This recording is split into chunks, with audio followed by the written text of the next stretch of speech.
Okay, this is a video that I've wanted to make because I have found many people doing it over the last couple individual VOD reviews that I've done, and I think it's very important, and I think it could help a lot of people to put it into perspective how risky or what mistakes aren't really punished, but also really just need to have happen. So I'm going to be talking about transitions, and here's all of my text notes that I have for this. If you just want to read, that's fine. Here, read. Uh, yeah, else I'm going to go through it.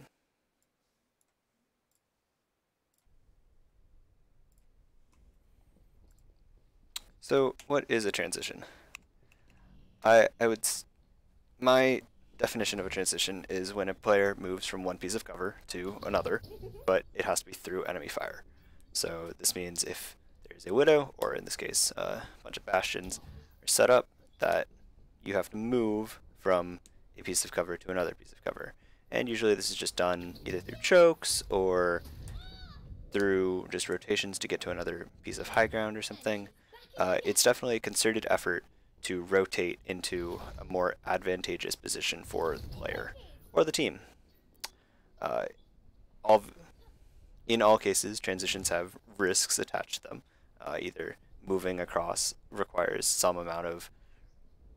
If I were to walk across here, it, I would probably die, just because it is punishing a mistake that is very obvious to see. But if we are in game and we walk across a choke and there's a widow looking at it, depending on how good the widow is, you're not going to get headshot for it. You're going to maybe die. You have a chance to it, but there's some risk associated to it. Uh, these factors are time, how long it takes you to cross the LOS of it. Is the enemy actually looking at you while you're doing this? How much burst damage do they have? I.e., can they one-shot you?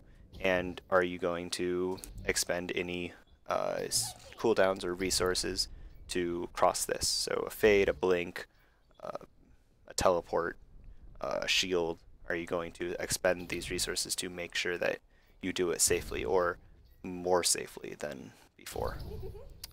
So then, how do you figure out how risky a transition is? I think the first easiest step is to look at the composition, right?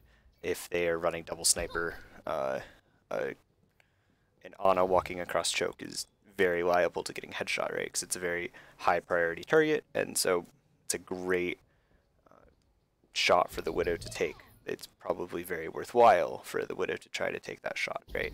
So if they have a one shot potential, it could be pretty risky to take that transition. Another factor is, and how you should assess it is, are you opening yourself up to unnecessary damage, and is it worth oh, maybe taking a helix rocket or taking a junk spam into yourself and could culminate in your death. And then how far, how long does it take you to get across, and then can my teammates assist me while doing this, and are they doing it already? So you have to definitely weigh the risks associated with this transition to the benefits. And so I guess let's go over why a player would ever make a transition, right? Isn't it better to just stay in one spot and never move if you're not going to die to it? But this defeats the purpose of doing any part of this game, right? You want to be able to move. You need to be able to move around it to be able to do your job, right? So, in essence, there is nothing without risk. Oh, look, there's a question. There is no there's nothing that you do in this game without risk, right? The Widow might randomly jump shot you. The Hanzo is spamming down choke. It might randomly hit you, right? So there's nothing that is without risk. You can't walk forward and assume that the enemies are not going to shoot at you. But you do have to walk forward to win the point. You do have to walk forward to win the game. And so you have to do everything without involving an amazing amount of risk for yourself. And so you have to be able to weigh, is this action very beneficial to me compared to if it is not. And so a good example of this is the rotation to high ground, the rotation to a more advantageous position for yourself compared to before. And so on Temple of Anubis, if you were to walk through if you're attacking on the first point and you walk through the right side and rotate up towards the high ground, right? You have to expose yourself to 3, maybe 4 different points of focus for the enemy team, and you have to make 4 different transitions. Each of these comes with different risks, but each can be weighed to the benefit of I'm getting to this high ground that is beneficial to my team, and it makes it very easy to attack the point or capture the point.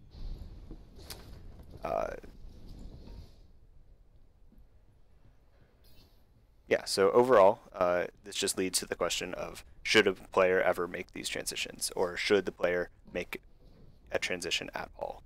And normally, you want to go with the very low risk, high reward transition. So if we're going through Anubis, we can very easily limit the amount of risk that we are taking to get to that high ground, and it leads to a very advantageous position. But we also want to easily limit the high risk, low reward transition. So if you end up just accidentally or without thinking of why you are in the enemy line of sight for practically no reason, then that seems like a very bad transition. And so I think since this is such a fast-paced game and is very hard to weigh these benefits and these pros and cons to making the transition very quickly. You can't just sit there and be like, oh yes, there are 3 cons and 4 pros, let's do it, right? You have to make these asks very quickly on the fly. I think players should start by limiting the amount of high-risk, low-reward transitions that they make. I think that is the very easiest way of getting better. So the least amount you can do is try your best to limit the amount of high-risk, low-reward transitions. So if you walk out into the enemy line of sight and for no purpose and no reason, well, that's a bad thing and you should figure out why you're doing that. And if there is an actual reason, well, then, I mean, you have to add that into your, math. But if there isn't, let's try limiting that. And this is my way of putting a perspective on if someone should be doing something, and if someone is absent-mindedly doing something that is not a very big benefit, or is actively trying to not throw, but isn't doing well to not take these risks into account. So, just a thought.